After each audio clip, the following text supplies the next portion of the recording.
नमस्कार, मैं हूँ रूपल पटेल और इस वर्ल्ड टेलीविजन डे पर आइए उस स्क्रीन को सलाम करें जिसने हमें प्यार दिया है, हम सबको जोड़ा है। हर कहानी, हर किरदार और हर शो के साथ, हर शो के जरिए, हर किरदार के जरिए इसी जश्न को मना रहे हैं रेड एफएम टेलीफ्लिक्स। सुनिए, महसूस कीजिए और बजाते रहो। कैसे हो आप? मैं बिल्कुल ठीक हूँ, आप कैसे हैं? मैं बिल्कुल ठीक हूँ मैम। मैं अभी भोपाल में हूँ। मेरा नाम आरजे आलिया है। शाम का शो करती हूँ। यू जी। टर्न मेरे शो का नाम है 5 to 9। And okay. मतलब धीरे धीरे मुझे आप लोगों से मिलने का मौका मिल रहा है and I am so grateful. क्योंकि थैंक यू। पहले आपके एक तो सीरियल्स आते थे तो माँ बैठ के देखती थी। उसके बाद नानी माँ और दादी माँ भी ये बोलती थी कि इनके हम बहुत बड़े फैन है। उसके बाद मीम्स में जो वो क्रिएट हुआ है, मीम वाला फैक्टर, वो आपका एक जो डायलॉग हुआ था रसोड़े में कौन था करेक्ट। उसके बाद वो चीज और वायरल होती गई। Now I am having this interview with you. मुझे बड़ा थैंक अच्छा यू। लग रहा है। Thank you thank you so much. Thank you so much. Ma'am. सबसे पहली चीज मैं ये आपसे जानना चाहती हूँ कि television has been a great part of your life, right? तो वर्ल्ड टेलीविजन डे आ रहा है, तो what is television to you and how will you describe it in your journey? Television मेरे प्राण है। टेलीविजन मेरी सांसें हैं और टेलीविजन मेरा जीवन है। और टेलीविजन ने बहुत प्यार सम्मान दिया है और एक हम कहते हैं जो फेमस एक कलाकार प्रशंसा के लिए बहुत प्रयास करता है, मेहनत करता है, तो टेलीविजन ने मुझे ये सारी चीजें दी है। और सबसे बड़ी बात है, टेलीविजन ने मुझे निस्वार्थ दर्शक दिए हैं जो मुझे हम्म। बहुत ही बेइंतहा प्यार करते हैं। तो टेलीविजन ने एक तरीके से कह सकते हैं कि मुझे नया जीवन दिया है। अरे ma'am, thank you so much. और एक एक ये भी फैक्टर आता है कि जैसे टाइम आगे चेंज होता जा रहा है, हाँ। हम लोग अब ओटीटी प्लेटफॉर्म्स की तरफ बढ़ चुके जी। हैं, जी। है ना?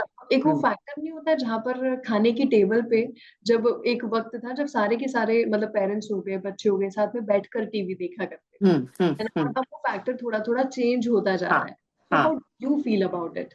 मैं अगर एक वाक्य में कहूँ तो जो पहले हम टीवी देखते थे तो वो एक संयुक्त परिवार था और अब जब टीवी देखते हैं तो एक न्यूक्लियर फैमिली है। सो कहीं ना कहीं वो जो फैमिली कॉन्सेप्ट जो बदला है उसने टीवी देखने का नजरिया भी बदला है।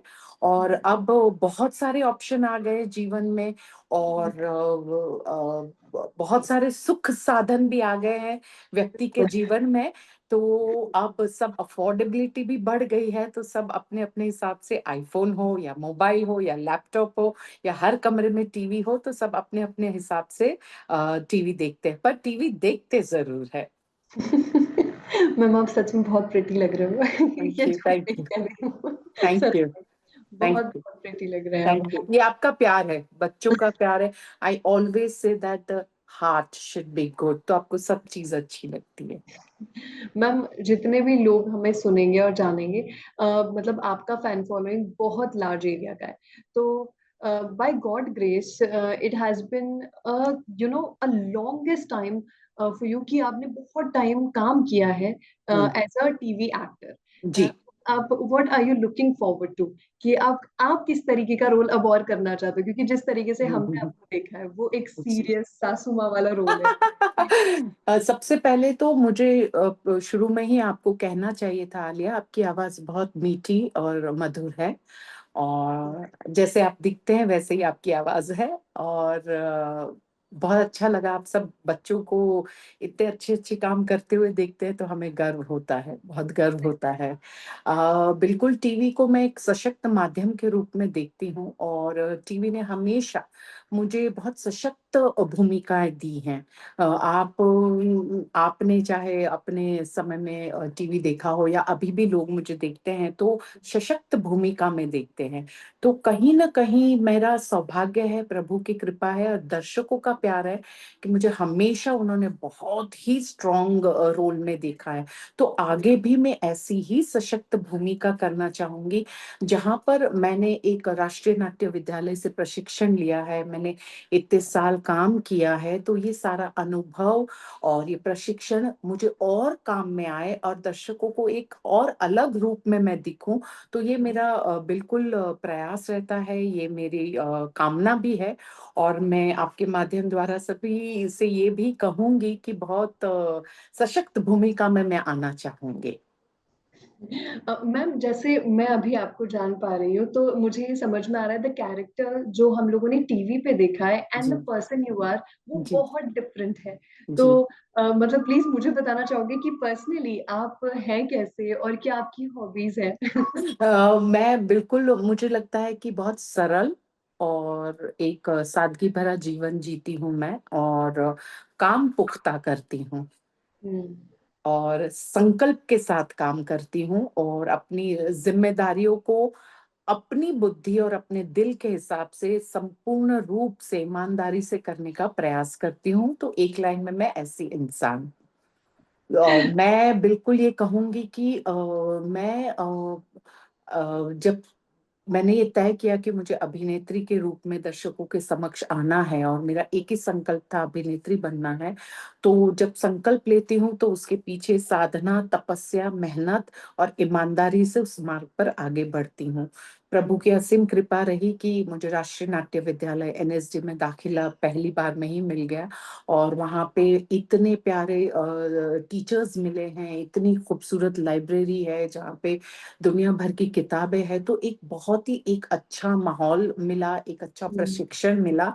और उसके बाद जब वापस मुंबई की हूँ तो वापस लौटी, तो प्रोड्यूसर्स ने, चैनल ने बहुत अच्छे अच्छे रोल्स दिए और दर्शकों ने मुझे सर आंखों पर बिठाया।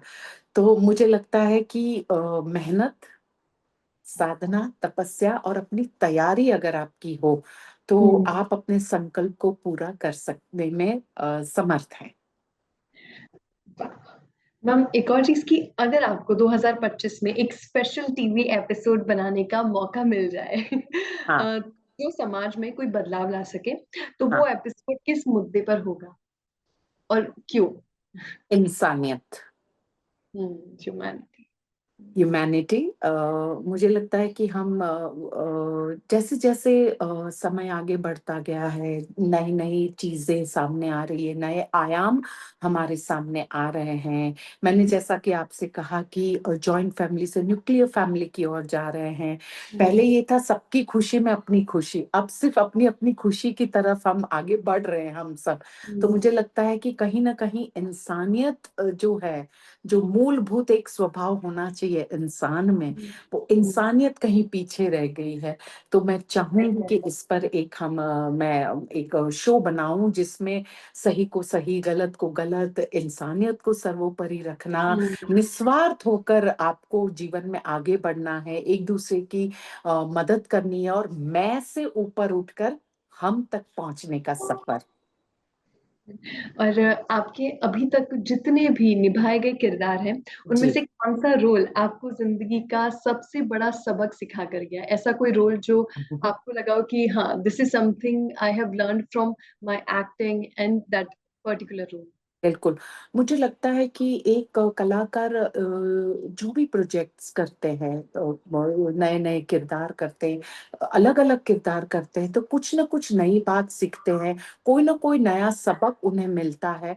पर अगर मैं बात करूं तो जाहिर सी बात है कि कोकिला मोदी की बात ना करूं और उस किरदार को अगर मैं आपके समक्ष ना लाऊं तो ये बिल्कुल अन्याय होगा, क्योंकि कहीं ना कहीं जिंदगी में हर कोई काम करता है, अच्छे काम करता है, थोड़े कम अच्छे काम करता है, बेहतरीन काम करता है, पर मुझे लगता है आइकॉनिक रोल्स बहुत बिल्कुल सही। सौभाग्य से मिलते हैं। मिलते हैं, और बिल्कुल। कहीं ना कहीं कोकिला मोदी एक ऐसा आइकॉनिक किरदार रहा है और अभी भी है, और दर्शकों ने इतना निस्वार्थ प्यार दिया है कि आज भी वो शो चल रहा है, निरंतर चल रहा है। चल रहा है। और निरंतर मुझे दर्शकों के प्यार, उनके आशीर्वाद, उनकी शुभकामनाएं मिल रही है, उनकी प्रार्थना में मैं हूँ। तो कहीं ना कहीं उस किरदार ने मुझे एक बहुत प्यारा सा सबक सिखाया है, न्याय संगतता, सही को सही, गलत को गलत कहने के लिए आपको एक स्टैंड लेना है। आप अपनी बात बेबाकी से रखिए,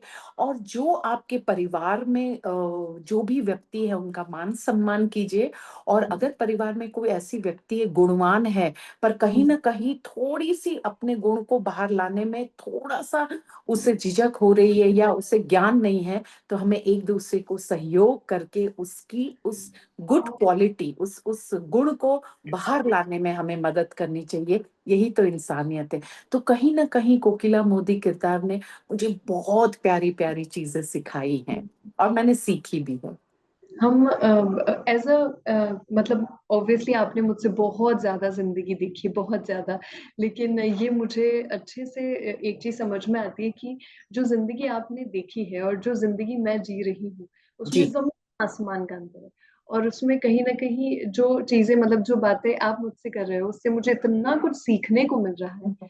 लाइक सच में it's a cruel world out there, and उस यस। वर्ल्ड में a people, you know, meeting a people like you, जो एक्चुअल में अभी भी बिलीव करते हैं ऑनेस्टी पे, ह्यूमैनिटी पे, इट्स वेरी रेयर। क्योंकि यस। मैं जिस तरीके की लड़की हूँ, मतलब पूरी ऑनेस्ट जो है, मतलब फेस पर है, जैसा है, प्रॉब्लम है, इशू है, खुश है, जो भी है फेस पर है, दिल थोड़ा सा साफ है, तो it's very hard world out yes. There. Yes. Yes. मैं कहती हूँ ना कि प्रभु ने हमें देखिए, प्रभु ने हमें फूल भी दिए हैं तो कांटे भी दिए हैं। बिल्कुल। प्रभु ने फल भी दिया है तो फल की ऊंचाई भी दी है। तो कहीं ना कहीं कुदरत ने हमें ये सिखाया है कि अच्छाई और कठिनाई, हम्म। अच्छाई, सच्चाई, बुराई, झूठ, ये सब मिला जुला कर एक समाज बनता है। एक कुदरत का नियम है। आप देखिए कि ऋतु क्यों होती है, गर्मी होती है, फिर ठंड होती है, बारिश होती है। तो कहीं ना कहीं संतुलन बनाने के लिए इन सब बहुत का जरूरी। रहना बहुत जरूरी है। अगर अगर अगर बुराई नहीं होगी तो अच्छाई कैसे अच्छा। पता चलेगी, और अगर अच्छाई नहीं होगी तो बुराई कैसे पता चलेगी। तो कहीं ना कहीं सामंजस्य, balancing out of everything is very very important. हम तो सौभाग्यशाली है कि प्रभु ने हमें बुद्धि भी दी है, हमें वाचा भी दी है। तो कहीं ना कहीं हम हमें हमें प्रभु ने वो सारी चीजें दी है, देखने की क्षमता दी है, सुनने की क्षमता दी है, समझने की क्षमता दी है, और हृदय भी हमें दिया है। तो ये हम पर निर्भर करता है कि हम किसी भी वातावरण में किस तरह से अपने आप को मजबूत रखें, और अपने संस्कारों को और अपने अपने वर्च्यूज को किस तरह से हम बैलेंस आउट करें। That's really really, thank you ma'am for मैं टेलिंग। बिल्कुल, मैं कहूंगी, सॉरी सॉरी सॉरी, आपके बात के बीच में मैंने कहा, जी पर जी। मुझे मुझे लगता है कि मेरी मॉम, मतलब मेरी माँ तो अभी नहीं है, लेकिन उनका स्वर्गवास हो गया है। पर मम्मी ने मुझे एक बार बहुत अच्छी एक कॉम्प्लीमेंट दिया था उन्होंने, कि हमेशा बेटा जिंदगी में ना कीचड़ में कमल की तरह रहना चाहिए। तो हमें, कीचड़ का मतलब ये नहीं है गंदगी, कीचड़ का मतलब है कठिनाइयां, हाँ। परेशानियां। हम जो चीज हमारे कंफर्ट जोन में नहीं है तो हमें लगता है ये बुरी है या ये गलत है ना। लेकिन उसी में हमें अपने आप को कैसे मजबूत रखना है, यही तो जीवन है। और इसीलिए हमें अपने संस्कार, हमें अपनी लाइकिंग डिसलाइकिंग, हमारे एडजस्टमेंट्स, हमारा सैक्रिफाइस, ये सारी चीजें हमें अपने व्यक्तित्व को मजबूत बनाने में मदद करती। मैं मतलब मैं मानती हूँ कि अगर अभिनय अभिनय अभिनय में भी आना है तो बिल्कुल अच्छी बात है कि आप खूबसूरत दिखते हो, या आप यंग हो, या आपने बॉडी अच्छी बनाई है, तो बहुत अच्छी बात है। ये भी एक एडेड क्वालिटी है। पर इसके साथ साथ अभिनय के प्रति आपकी क्या तैयारी है, आपका क्या प्रशिक्षण है, आपका क्या अनुभव है, ये भी तो जरूरी है ना। बिल्कुल बिल्कुल सही तो कहा। कहीं ना कहीं चाहे कोई भी वातावरण हो, क्या हमारे दादाजी परदादाजी से थे तो क्या उन्हें कठिनाइयों का सामना नहीं करना पड़ता था? क्या वो इतने बड़े परिवार में किस तरह से साथ में रहते थे? तो संघर्ष, कठिनाइयां, अच्छाइयां, बुराइयां हर समय में है। लेकिन ये हमें तय करना है कि हमें अपने चरित्र को, अपने वाणी को, अपने व्यवहार को किस तरह से मजबूत करना है। और सबसे इम्पोर्टेंट बात है कि हमें एक संतोष भी रखना चाहिए। हमें हमें अपनी कमियां भी पता होनी चाहिए और हमें अपनी खूबियां भी पता होनी चाहिए। इसीलिए बड़े बुजुर्ग हमेशा कहते हैं, साधु संत भी कहते हैं कि सेल्फ एनालिसिस, आत्मविश्लेषण करते रहना चाहिए। क्योंकि हो सकता है बेटा मुझे ऐसा लगे कि अरे मैं ये रोल तो बखूबी करूंगी, पर जब करने जाती हूँ तो मुझे लगता है नहीं, ये रोल तो आलिया अच्छा कर सकती है, इन्होंने अच्छा किया। तो हमें हम्म, वो एक्सेप्टेंस भी हम में होनी चाहिए और वो हम हम्म, में आत्मविश्लेषण भी होना चाहिए, और हम में वो कलेजा होना चाहिए कि हम अच्छे को अच्छा कह सके। क्योंकि हम्म, आज के समय में ना, मैंने जैसा कहा ना, हमसे हम लोग मैं की तरफ आ गए हैं, राइट। हाँ, और दूसरा, हम अप्रिशिएट नहीं करते हैं। तो अगर हम अप्रिशिएट करेंगे तो हमारा हृदय भी विशाल होता है, और जब हृदय विशाल होता है ना, तो आप सारी चीजों को एब्जॉर्ब करते हो, आप में स्वीकृति आती है। हमें स्वीकृति लाना है अपने वाणी व्यवहार विचार में, दूसरों के प्रति एक सकारात्मकता, एक पॉजिटिविटी लानी है।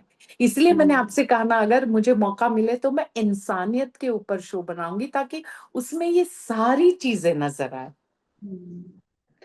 मैम, इस वर्ल्ड टेलीविजन डे पर अगर मैं आपसे पूछूं कि वो कौन सा पल था जिसने आपको महसूस कराया कि हाँ, टेलीविजन लोगों की जिंदगी बदल सकता है, तो वो एक पल कौन सा होगा? बिल्कुल विदाउट डाउट, रसोड़े में कौन था। कौन था? ट्रू। और वो आपने। समय बहुत कठिन था, कोरोना का समय बहुत कठिन था, सभी के लिए कठिन था। लेकिन उस समय रसोड़े में कौन था का आना और सबको एक ढाढ़स देना, एक खुशी देना, एक सुख के पल देना, तो ये टीवी ही दे सकता है। और बिल्कुल। टीवी ने ही मुझे दिया है, और इसके लिए मैं मेरे दर्शकों का, मीडिया का, आप सभी मीडिया का, टीवी हो, न्यूज़ हो, रेडियो हो, सभी का मैं हार्दिक धन्यवाद करती हूँ कि सभी ने मुझे सर आंखों पर बिठाया। और एक कलाकार के नाते, जब एक मुश्किल समय था, तो एक कलाकार के नाते मैं लोगों को कुछ एंटरटेन कर पाई, उनकी जिंदगी में कुछ खुशी के पल लेकर आ पाई। ये मेरा सौभाग्य है, और इसके लिए मैं प्रभु की और दर्शकों की ऋणी हूँ उनके। आपको आपको पता नहीं है कि कितनी बार मैंने ये डायलॉग अपने रेडियो शो में बजाया है। कितनी बार। मतलब। दर्शकों का प्यार है बेटा, ये दर्शकों का प्यार है। कुछ भी अच्छा होता है और या एक आउट ऑफ द वर्ल्ड होता है ना, क्योंकि मेरा मानना है मेहनत आप भी करते हैं, मेहनत हम भी करते हैं, मेहनत सभी करते हैं।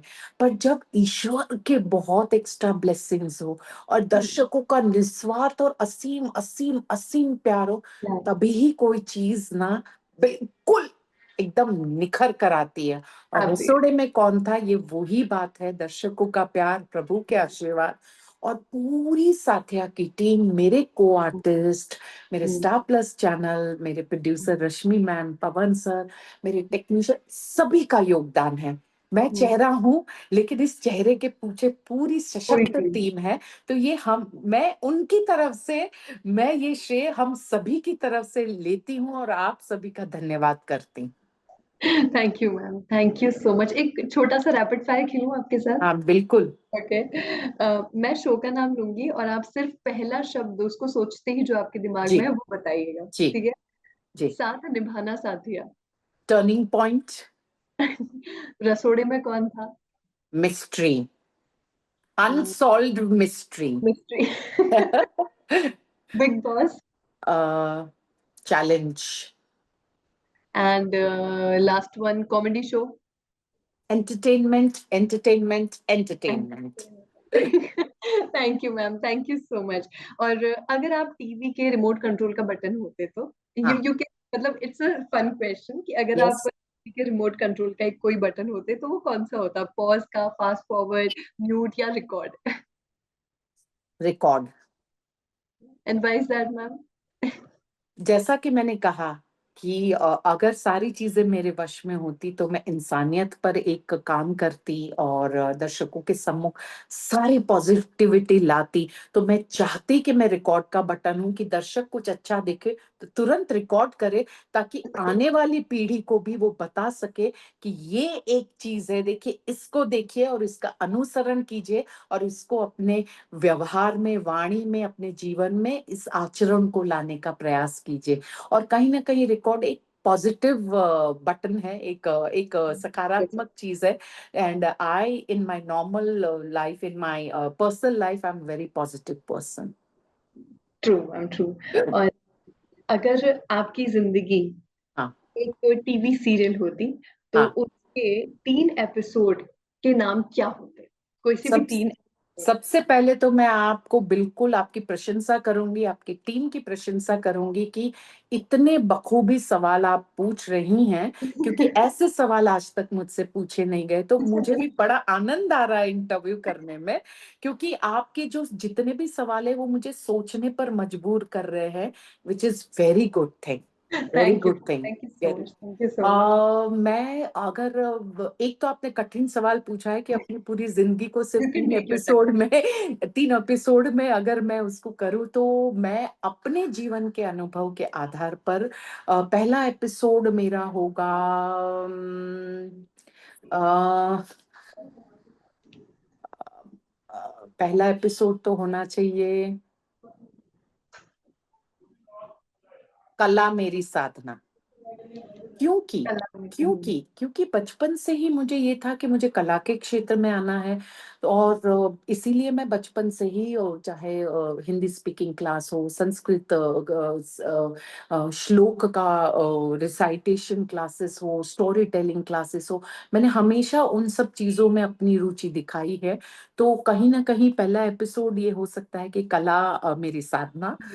दूसरा एपिसोड मेरा होगा कि किस तरह से वो साधना मेरी तपस्या की तरफ आगे बढ़ी। तो दूसरा एपिसोड हो सकता है तपस्या, कि जैसे सोना बनने के लिए कितना तपना पड़ता है, तो कोई चीज पाने के लिए आपको तपना पड़ता है, साधना करनी पड़ती है। इसीलिए ना मेरा आलिया हमेशा ये मानना है कि मैंने संघर्ष नहीं किया है। लोग कहते हैं ना कि आपकी स्ट्रगल की स्टोरी, मैं कहती हूँ स्ट्रगल नहीं है। मैंने एक संकल्प लिया था अभिनय क्षेत्र में आने का, तो ये मेरी तपस्या है, ये मेरी साधना है। तो ये मेरे तपस्या का सफर है, तो वो बिल्कुल वो रहेगा कि तपस्या का सफर कैसा रहा, तपस्या की यात्रा, ये हो सकता है। और अगर तीसरा एपिसोड मैं कहूँ, तो तीसरा ये है, मैम कुछ फनी होगा तो? हाँ, फनी होगा तो उठापटक, क्योंकि बहुत सारी उठापटक है कि ये +-1 + 1 = मेहनत की, कभी फ्लॉप हुए, कभी ठोकरें खाई, तो उठापटक भी हो सकता है। और मुर्गा बनना भी हो सकता है कि गड़बड़ हुई तो मुर्गा भी बने, डांट भी सुनी कि भाई ये गड़बड़ है, क्यों आए इस फील्ड में, ये भी हो सकता है। और अगर तीसरी बात कहूँ, तो अगर फन वे में कहूँ, तो लोग है कुछ तो कहेंगे, अरे हाँ। आपकी सफलता से कुछ लोग कुछ भी नहीं कहेंगे, कुछ लोग कुछ अलग ही कहेंगे, और लोगों का काम है कहना। पर मेरे लिए मेरे दर्शक सर्वोपरि है, क्योंकि आप मुझे एक बात बताएं कि आप मुझसे बात करना चाहते थे, तो आपने क्या किया? क्या मेरे पीआर से कॉल किया, क्या मेरे सेक्रेटरी से कॉल किया, मेरे मैनेजर से कॉल किया, या डायरेक्टली मुझे कॉल किया? आपको डायरेक्टली। तो इसका अर्थ क्या है? मैं कोई सोशल मीडिया पर नहीं हूँ, मेरे कोई पीआर टीम नहीं है, मेरे कोई मैनेजर नहीं है, कोई भी नहीं है, पर दर्शकों ने मुझे सर आंखों पर बिठाया है। तो कहीं ना कहीं आज के जीवन में भी मैं ये कहूंगी कि अपना काम सशक्तता से करिए, ईमानदारी से करिए। और आज मैं सोशल मीडिया पर नहीं होकर भी सारे मीम, सारे वीडियो वायरल है, और लोग सर आंखों पर बिठाते हैं। तो एक ही बात कहूंगी, बिल्कुल दिल लगा के मेहनत कीजिए, ईमानदारी से मेहनत कीजिए, बाकी सब प्रभु पर छोड़ दीजिए। दर्शक है ना, दर्शक ही सब कुछ करेंगे और सब कुछ कहेंगे। Thank you ma'am, thank you so much for being with us. मुझे बड़ा मजा आया आपसे बात करके, बहुत सारे थैंक क्वेश्चंस यू। थे। थैंक यू, एक तो थैंक यू। मैं एक बात जरूर कहूंगी चलते चलते सभी सुनने वालों को, और आप जैसे यंग जनरेशन से भी यही कहूंगी कि अपने जीवन के अनुभव के आधार पर जो प्यार और जो सौभाग्य मुझे प्राप्त हुआ उसके आधार पर यही कहूंगी कि जो दिल में है वही जबान में रखिए और वही दिमाग में रखिए, सामंजस्य रखिए, सफलता आपके कदम चूमेगी। Thank you ma'am, thank you so much. I feel like तरीके के मोटिवेशन की बहुत जरूरत थी। आपके साथ इंटरव्यू मेरे लिए एक अलग ही एक्सपीरियंस था, जो मैंने बिल्कुल। बिल्कुल सोचा थैंक यू। था। मेरे लिए भी कि आप जैसे यंग बच्चे और इतने इतने कठिन सवाल के साथ प्रस्तुत हुए, तो मुझे सोचने पर मजबूर किया, मुझे बहुत अच्छा लगा। रेडियो पर टीवी आएगा, फुल ऑन ड्रामा मचाएगा, टेलीफ्लिक्स टेलीफ्लिक्स।